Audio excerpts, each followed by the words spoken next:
welcome back to Emily A to Z. My name is Emily, and today, letter is J for July. I'm back. If you watched my other videos, you'll know that I was on vacation and we were traveling. We went on a cruise to Alaska. It was wonderful. It was beautiful. I have so much I want to say about it and so much I want to share. That video is in the works. But after we got back, literally the day after we got back, we got home Thursday night. We came back Thursday, June 20th, and super late. I woke up Friday, June 21st, sick, dead, thought I was dying. Turns out I tested positive for COVID, and it was rough. I then spent the next 5 days in bed. I did not go back to work for a while. I will get into all of this in a different video. Point again, back on track. My brain was not there and I was very, very tired. So I did not read. I did not really do anything but lay around and sleep and play little coloring games on my tablet for those 10 days. So this video is late and I apologize for that. Other things for Magical Stitches were right on the 1st of this month just because, like I said, it took it out of me, and here we are. So this is what we get. Let's get into this. So this is my July TBR. I made a TBR for June and did not accomplish anything, as you will see when my June wrap up comes out. I read more in June than I thought I did, but I did not read any of the things that I was supposed to read. So that's cool. Drink break.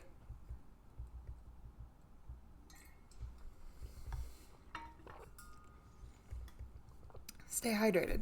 All right, let's jump right into this. The July Magical Stitches book of the month is The Wicked King by Holly Black.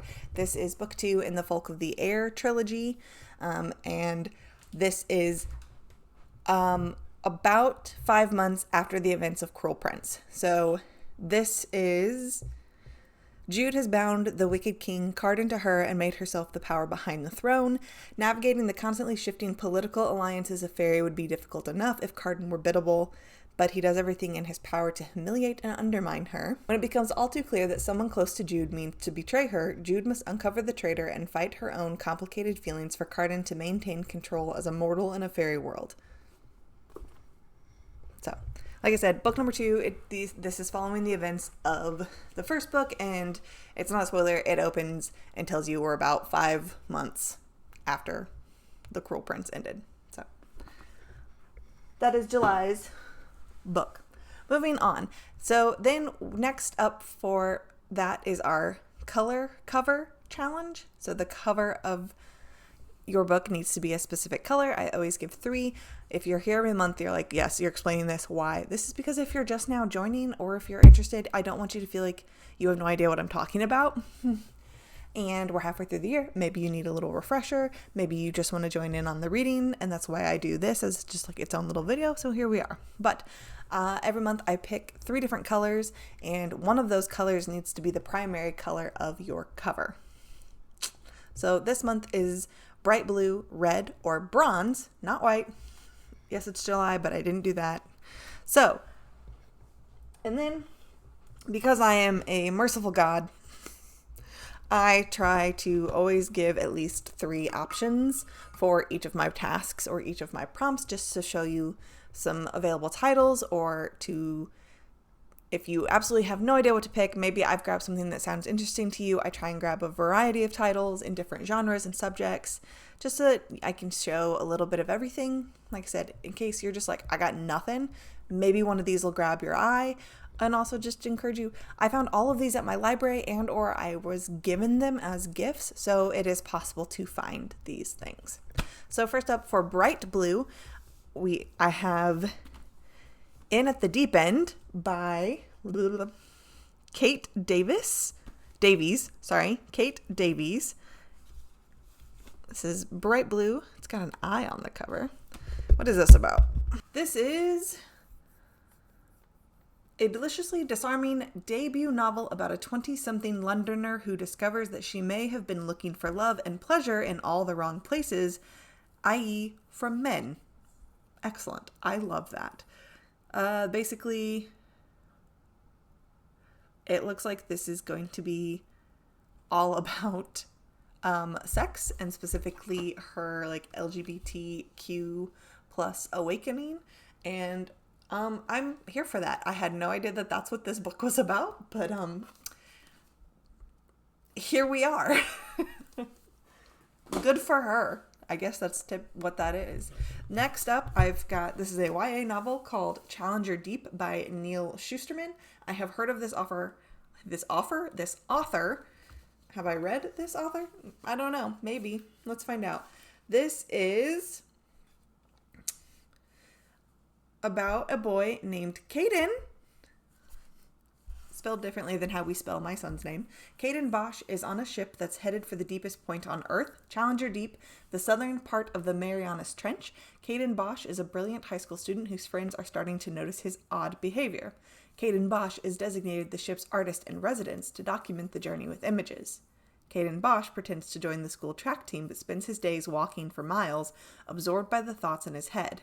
Caden Bosch is split between his allegiance to the captain and the allure of mutiny. Caden Bosch is torn. A captivating, powerful novel that lingers long beyond the last page, Challenger Deep is a heartfelt tour de force by one of today's most admired writers for teens. So it seems like we are following a young teenage boy who appears to be straddling between two worlds. And when I open up to the Library of Congress, the publishing detail information page, this is my library worker coming out. So enjoy the nerdiness. The summary provided by the publisher says that a teenage boy struggles with schizophrenia. So that is interesting. So I guess hence the summary is told in two different fonts. So it's supposed to be like one is maybe like his perspective versus maybe what's everyone else's perspective. Interesting. So this is an option. Sorry, back on track. My brain is like, I also have another YA book. A lot of them are YA. I was downstairs when I went searching for these books, which is where the YA stuff is held. And I walked in and just went straight to the YA section and pulled a bunch of stuff. And I was like, well, hey, if it works, it works. And I don't think I've covered a lot of YA recently. So here's some good YA options if that floats your boat. We've got Flirting with Fate by J.C. Cervantes. I have also heard of this author, but I have not read this author that I know of. This is Eva Granados will never forgive herself for being late to her beloved Nana's deathbed. But due to a flash flood that left Ava in a fender bender with a mysterious boy, she missed her grandmother's mystical blessing, one that has been passed between the women of her family upon death for generations. Then Nana's ghost appears with a challenge from beyond the grave. As it turns out, Nana did give Ava a blessing, but it missed its target, landing with the boy from the night of the storm instead. Was it fate? Ava refuses to believe so. With the help of her sisters and Nana's rather bumbling spiritual guide, she's determined to reclaim her share of the family magic and set Nana free. For guarded Ava, befriending some random boy is the last thing she wants to do. She's gotten along just fine protecting her heart. Keeping people at a distance is a great way to ensure no one ever hurts you. But as Ava embarks on her mission to retrieve the lost blessing, she starts to wonder if getting close to the Thunderstorm boy is worth the risk. This is a young adult debut. Because I believe she's read adult stuff. Very cool. Next, for red books, I have 3 options as well. I've got Violet by Scott Thomas. This is a horror novel about... Let's find out. I don't actually know. For many children, the summer of 1988, it's set in the 80s. The summer of 1988 was filled with sunshine and laughter, but for 10-year-old Chris Barlow, it was a chance to say goodbye to her dying mother. 3 decades later, loss returns, her husband killed in a car accident, and so Chris goes home to the place where she first knew pain, to that summer house overlooking the crystal waters of Lost Lake. It's there that Chris and her 8-year-old daughter will make their stand against grief. But a shadow has fallen over the quiet lake town of Pacington, Kansas. Beneath its surface, an evil has grown, and inside that home where Chris Barlow last saw her mother, an old friend awaits her return. I'm assuming that friend's name is Violet.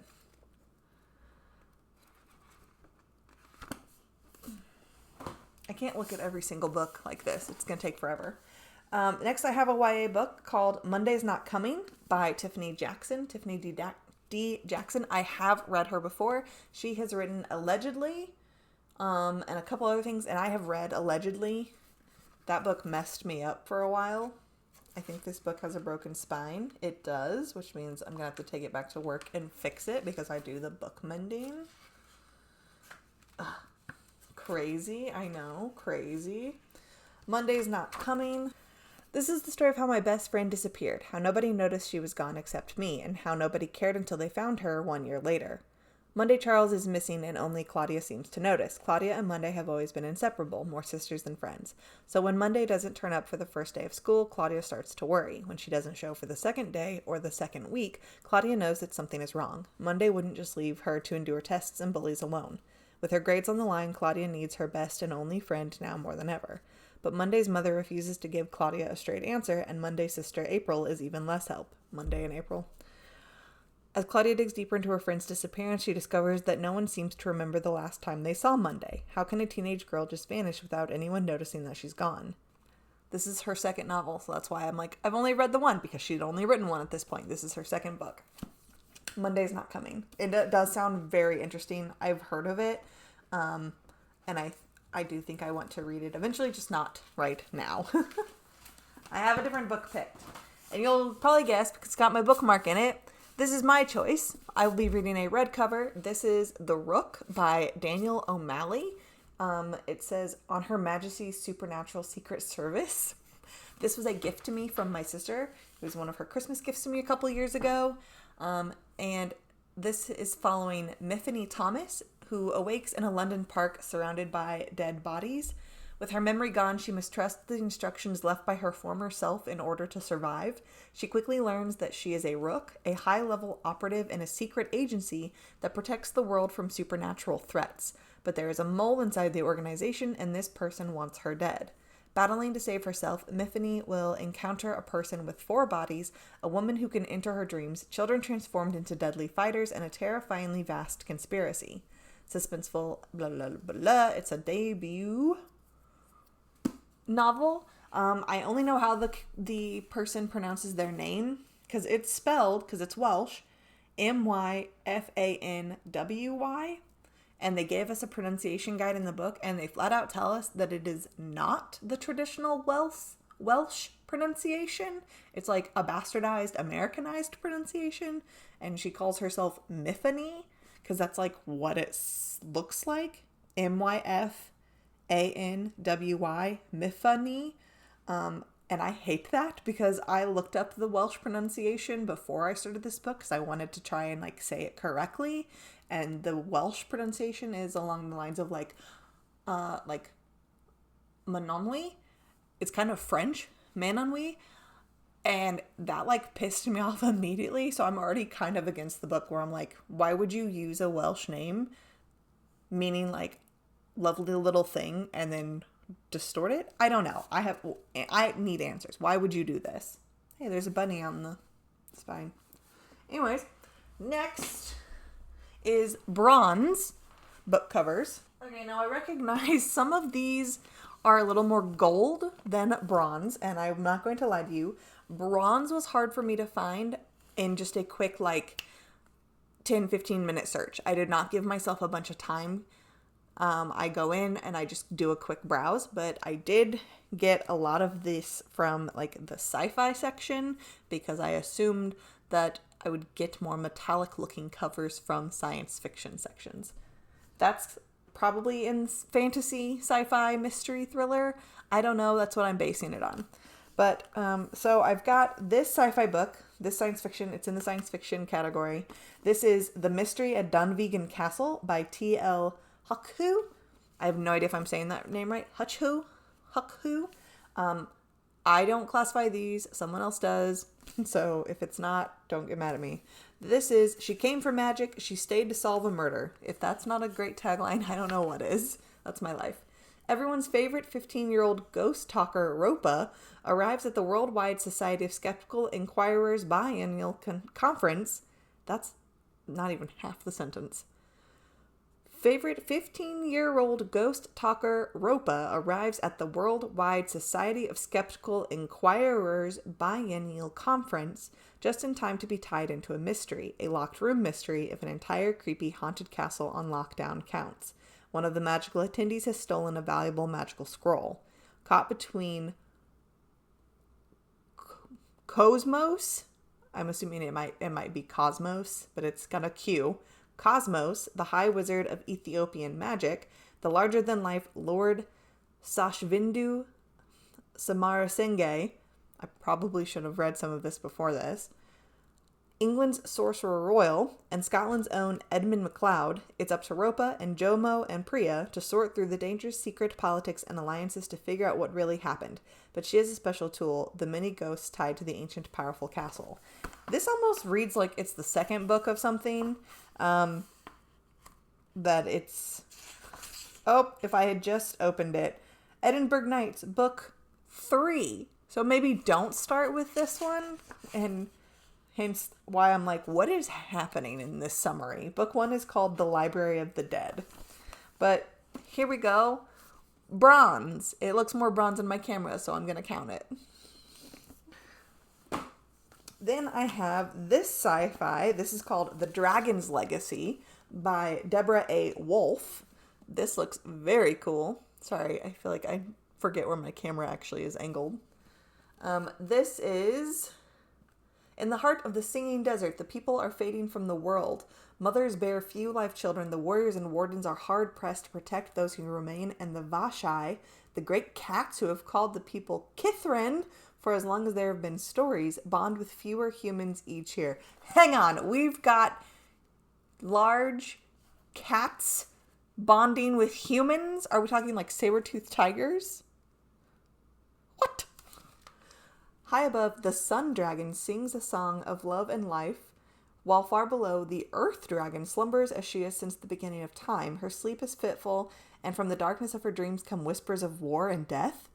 The dragon's legacy, Saluma, I'm assuming, Saluma is a newly minted warrior of the people and a true Ja'akari, a daughter of the unforgiving desert. When a mysterious young man appears in her home of Aish Kalum, she learns that the Dragon King is dying in distant Atualan. As the king fades, so does the magic that sings the earth dragon to sleep. There are those who wish to keep the dragon trapped in endless slumber. Others would tap her power to claim it for their own. And there are those who would have her wake so they might laugh as the world burns. Excuse me? What is happening? Is this... Oh my gosh, is this book 1 in a series? What? Let's see. The Dragon's Legacy Saga by Deborah A. Wolfe. We've got The Dragon's Legacy, which is this book. The Forbidden City says forthcoming, and The Seared Land says forthcoming. So according to this is the first one. When was this published? In April of 2017? I mean, listen, there's a whole... I don't want to say pronunciation, but like, we start off with like 20 some odd pages before the book starts of like a glossary of people and places and maps. That is one way to introduce a fantasy. I love a good map. And it's an off-kilter map, meaning north is not straight up and down. It's this way. I know I said that wrong. Off-kilter, but I said off-kelter, and I don't even think that's not the right term for this. But it just means that the map, is angled instead of being straight up and down. One of these days I'll remember where my camera is actually pointing. This is cool. Tell me more about these big cats. I love a good cat. What is wrong with me? Everything. And then finally, our last bronze cover is another YA. This one is called The Merciless Ones. I believe it is part of a series of The Gilded Ones. This is by Namina Forna. I think, yes. So this is book 2 of The Gilded Ones, and I believe that first sentence is going to be a bit of a spoiler, but we know that this is taking place 6 months after the events of the first book. So this is book 2. The back just says, will they see us as warriors or monsters? So, bronze covers. And like I said, for the cover color, I am choosing to read The Rook because I own it. This is one of my 24 and 24. So I started it yesterday while Caden was in sports. Okay, moving on. So then the next task, that was all Magical Stitches, was cover color. Next up for Magical Stitches is it's like what I just deem like a reader challenge.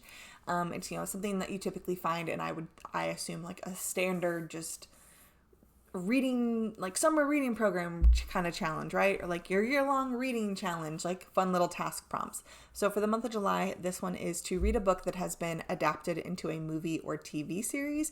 Now, I do have 3 to show you, but there are so many that I could list. Obviously, there are some really popular ones: Hunger Games, Harry Potter, Game of Thrones, Divergent. Like, there's so much out there that has been converted from a book into film or television. So I don't think that this one is hard to find at all. And you could easily reread something that you have read in the past because you know that it counts and it would just be a good little feel good. But here's some more options that I have found, including some that I own. But The Hate You Give by Angie Thomas. This was made into a movie.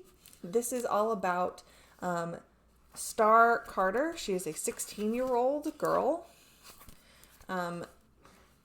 Star Carter moves between 2 worlds, the poor black neighborhood where she lives and the fancy suburban prep school she attends.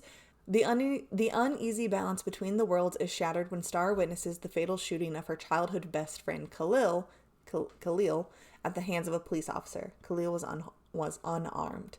Soon afterward, his death is a national headline. Some are calling him a thug, maybe even a drug dealer and a gangbanger. Star's best friend at school suggests he may have had it coming. When it becomes clear the police have little interest in investigating the incident, protesters take to the streets and Star's neighborhood becomes a war zone. What everyone wants to know is what really went down that night. And the only person alive who can answer that is Star. But what Star does or does not say could destroy her community. It could also endanger her life. So, this is a collector's edition, which means that it contains a letter from the author, the meanings behind the names, a map of Garden Heights, fan art, the full original story that inspired the book, and an excerpt from On the Come Up, which was the next book that Angie Thomas wrote because this was her debut novel. But it did become a film. From my own collection, I have A Discovery of Witches by Deborah Harkness. This is book 1 of the All Souls trilogy. This was also a gift, and I know that it has been made into a TV show. This is Deep in the Heart of Oxford's Bodleian. I don't know if I'm saying that right, so sorry if you've read this and or watched this TV show and you're screaming at me about my pronunciation. The Bodleian Library, Diana Bishop, a young scholar and the descendant of witches, unearths an enchanted alchemical manuscript. Wanting nothing to do with sorcery, she banishes the book to the stacks. But her discovery has set a fantastical underworld stirring, and soon a horde of demons, witches, and other creatures descends upon the library. Among them is the enigmatic Matthew Claremont, a vampire with a keen interest in the book. Equal parts history and magic, romance and suspense, blah blah blah blah blah. A Discovery of Witches. I have not read it. And then I also have Little Fires Everywhere by Celeste Ng. This has become a TV show miniseries as well.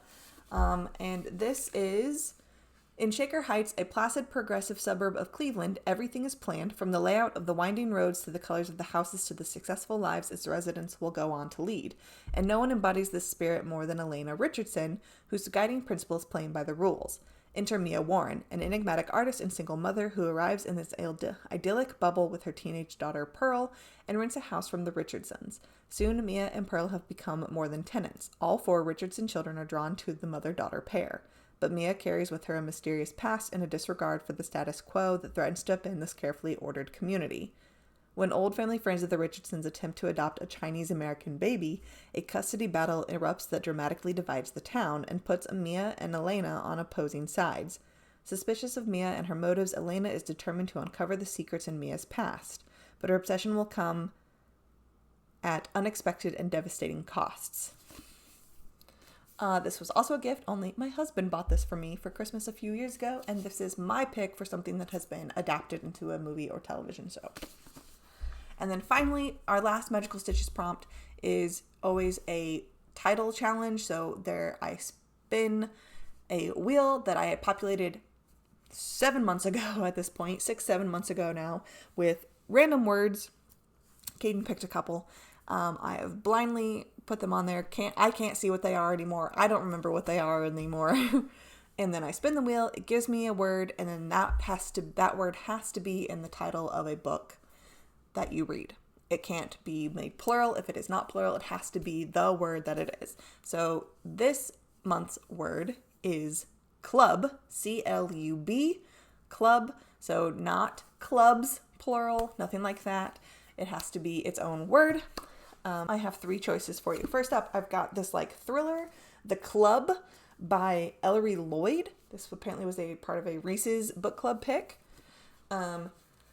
This is The Home Group is a glamorous collection of celebrity members clubs dotted across the globe where the rich and famous can party hard and then crash out in its 5-star suites far from the prying eyes of fans and the media. The most spectacular of all is Island Home, a closely guarded, ultra-luxurious resort just off the English coast, and its 3-day launch party is easily the most coveted A-list invite of the decade. But behind the scenes, tensions are at a breaking point. The ambitious and expensive project has pushed the Home Group's CEO and his long-suffering team to their absolute limits. All of them have something to hide, and that's before the beautiful people with their own ugly secrets even set foot on the island.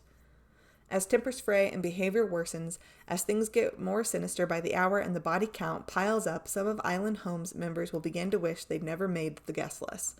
Because at this club, if your name is on the list, you're not getting out. That sounds terrifying.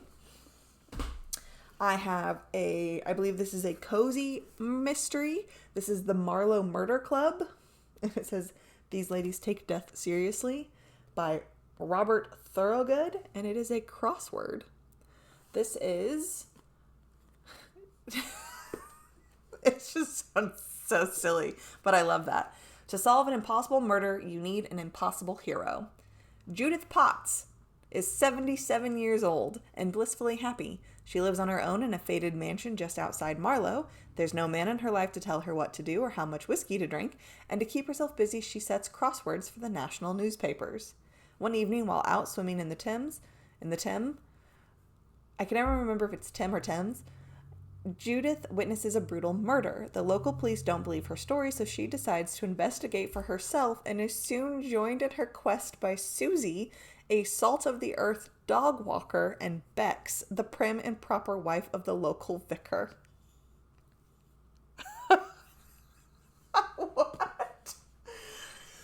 Together they are the Marlowe Murder Club. When another body turns up, they realize they have a real-life serial killer on their hands, and the puzzle they set out to solve has become a trap from which they might never escape. Oh, this sounds dumb, and I like it. Oh, man. Oh. I hope that this is the first book in a series. I will have to look into that.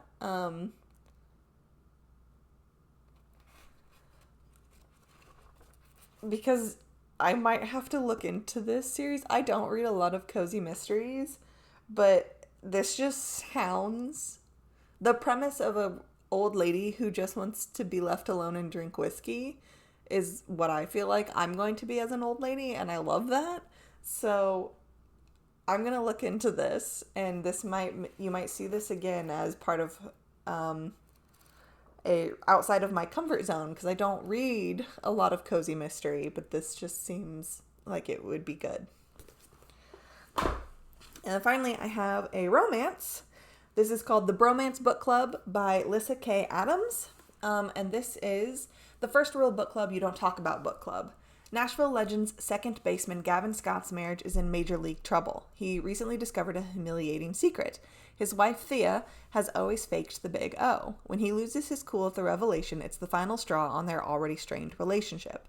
Thea asks for a divorce, and Gavin realizes he's let his pride and fear get the better of him. Welcome to the Bromance Book Club. Distraught and desperate, Gavin finds help from an unlikely source, a secret romance book club made up of Nashville's top alpha men. With the help of their current read, a steamy Regency novel titled Courting the Countess, the guys coach Gavin on saving his marriage, but it'll take a lot more than flowery words and grand gestures for this hapless Romeo to find his inner hero and win back the trust of his life. So this is considered a contemporary romance. Now, okay, this was my pick. But after reading this description, I think I have to make this my pick. I think I have to switch to the Marlowe Murder Club because I am much more interested in this than I am in this. The reason I was like, oh, I'll put it off was because I was like, I'm going to read this one. But if I don't want to read the Bromance Book Club, I'm not gonna. Plus, this is like book one in a series, and I'm not really interested in starting a romance series. Really, I'm not interested in starting any other series at this point in my life. But I think I gotta go with the Marlowe Murder Club. Wow, you just watched me switch it up. I'll let you know. Now, that's all of Magical Stitches. Now, moving on, though, there are a couple other book clubs that I'm in, and I always share with you what the book club picks are for those. So let's get into that. First up, I have my own little, family book club that we do. It is all the women on my husband's side of the family. We have 3 generations of women that are part of this book club. We have my husband's grandmother, his mom and his aunt, and then his sister and I.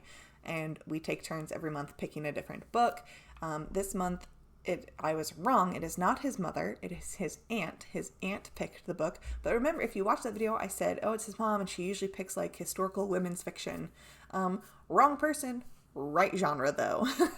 And I don't read a lot of that. I read more of it because of them. But the book that she picked is A Dress of Violet Taffeta by Tessa Arlen. Lady Duff Gordon knows she is talented. She sees color, light, fabric, and texture in few ways other people do, but is the world ready for her? A world dominated by men who would try to control her and use her art for their own gain. After being deserted by her wealthy husband, Lucy is desperate to survive. She turns to her one true talent to make a living. As a little girl, the dresses she made for her dolls were the envy of her group of playmates. Now she uses her courageous innovations in belle epic fashion to support her own little girl. Lucille knows it is an uphill battle, and a single woman is not supposed to succeed on her own, but she refuses to give up. She will claim her place in the fashion world. Failure simply is not an option. Then, on a frigid night in 1912, Lucy's life changes once more when she becomes one of 706 people to survive the sinking of the Titanic. I knew it was about the dresses. I had no idea that this was going to become a Titanic novel. She could never have imagined the effects the disaster would have on her career, her marriage to her second husband, and her legacy, but no matter what life throws at her, Lucille will live on as a trailblazing and fearless fashion icon, never letting go of what she worked so hard to earn. This is her story. What? This is not... Why am I getting this is a plot twist inside of the synopsis?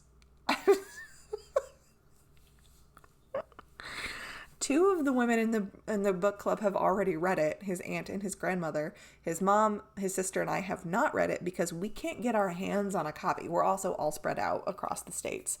So, we can't get our hands on a copy, but they did. I have, a 5-week wait to get hands on, audiobook or a physical copy versus his mom, my husband's mom, and, his sister. They have, way longer than I do to try and get their hands on a copy. So I was not in any rush to try and get the book because I know that they aren't going to be able to read it for a while, but it'll come and I will get it. Worst comes to worst, I think we do have a physical copy of it at one of the branches of my home library, so I could just go pick it up if I really, really needed to.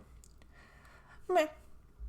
Okay, next in my book clubs, I have the two that I do through my local library. We have the Decades Challenge and the Read with Pride group. The Read with Pride focuses on reading a different LGBTQIA plus novel every month, whether it is an LGBT plus author or it highlights an LGBT story. That's what the Read with Pride is. This month's book is Call Me By Your Name and I looked up the author and how he says his name, so I would say this correctly. Call Me By Your Name by Andre Aciman. I looked it up, that is correct. Call Me By Your Name is the story of a sudden and powerful romance that blossoms between an adolescent boy and a summer guest at his parents' cliffside mansion on the Italian Riviera. Unprepared for the consequences of their attraction, at first each feigns indifference, but during the restless summer weeks that follow, unrelenting, buried currents of obsession and fear, fascination and desire intensify their passion as they test the charged ground between them. What grows from the depths of their spirits is a romance of scarcely 6 weeks' duration and an experience that marks them for a lifetime. For what the two discover on the Riviera and during a sultry evening in Rome is the one thing both already fear they may never truly find again: total intimacy. And yes, this also was made into a film starring Timothée Chalamet, and I don't remember who played the older love interest, the professor, but I know that Timothée Chalamet played the young man. So, I mean, that also counts. And the cover has a bright blue background as well. Then the other one for the Decades Challenge is every month there's a new a decade or decades to read from, and they pick a book every month to read. They give us a book to read every month, or you have the option to read a different month. This month, the decade is the 80s. The book that they picked for the Decades Challenge is also Call Me By Your Name by Andre Aciman, because it is apparently set in the 80s. I don't like to double up. I try to read as many books as possible and try and fit something unique in for each task or challenge that I'm participating in. So I've decided to pick a different book set in the 80s, and I'm going with My Best Friend's Exorcism by Grady Hendrix. I have read this author before. They have written the Southern Book Club's Guide to Slaying Vampires, which I also really, really liked, and I wanted to read more of his stuff. This is Abby and Gretchen have been best friends since 5th grade when they bonded over a shared love of E.T., roller skating parties, and scratch and sniff stickers. But when they arrive at high school, things change. Gretchen begins to act different. And as the strange coincidences and bizarre behavior start to pile up, Abby realizes there's only one possible explanation. Gretchen, her favorite person in the world, has a demon living inside her, and Abby is not about to let anyone or anything come between her and her best friend. With help from some unlikely allies, Abby embarks on a quest to save Gretchen. But is their friendship powerful enough to beat the devil? It just sounds dumb, and I want to read it. Then is my own self-designed torture, if not everything, but this one is. So I am trying to read through the top 20 horror that Goodreads populated of 2022, and then I will do 2023, and hopefully I will also do 2024. Right now I am in 2022. I am wrapping that up. All of those are going into their own separate video, but I am up to the point of reading House of Hunger, which I have started and have almost finished, by Alexis Henderson, and then the next one after that is Juniper and Thorn by Ava Reed. So I'm just going to show you those. I'm not really going to go into them because I have a whole video where I talk in depth about these videos, but I just want to let you know that that's also on my TBR. But the last book that I'm going to talk about is what is outside of my comfort zone. So every other month I switch between trying to read a nonfiction book and a book that is outside of my comfort zone to get me out of my normal go-to genres, just to broaden my horizons and keep trying new things. Last month was supposed to be nonfiction, so this month is to read outside of my comfort zone. And the book I'm going to read is also from my sister, is To Love and to Loathe by Martha Waters, which is the author of To Have and to Hoax. I do not know if these two go together, if they're companions. I'm going to have to look that up. But my sister actually bought this book twice on accident. She bought 2 copies of it, so she just gave me her other copy. And this is Are foes with benefits better than friends? The widow Diana, Lady Templeton, and Jeremy, Marquess of... I don't think that's how you say that. Is it Marquis? The Marquis of... Marquess? Marchioness? The Dude of... We're just going to say that. The Dude of Willingham are infamous among English high society as much for their sharp-tongued bickering as their flirtation. One evening, an argument at a ball turns into a serious wager. Jeremy will marry within the year, or Diana will forfeit £100. So shortly after, just before a fortnight-long house party at Elderwild, Jeremy's country estate, Diana is shocked when Jeremy appears at her home with a very different kind of proposition.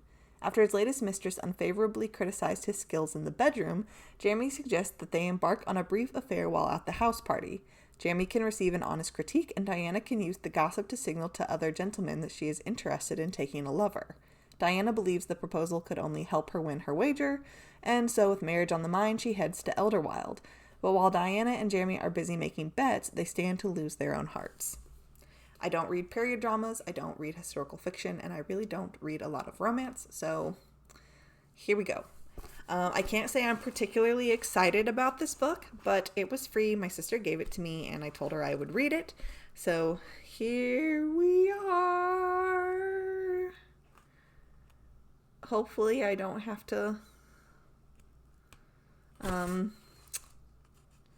read a companion novel in order to read this, because I don't know.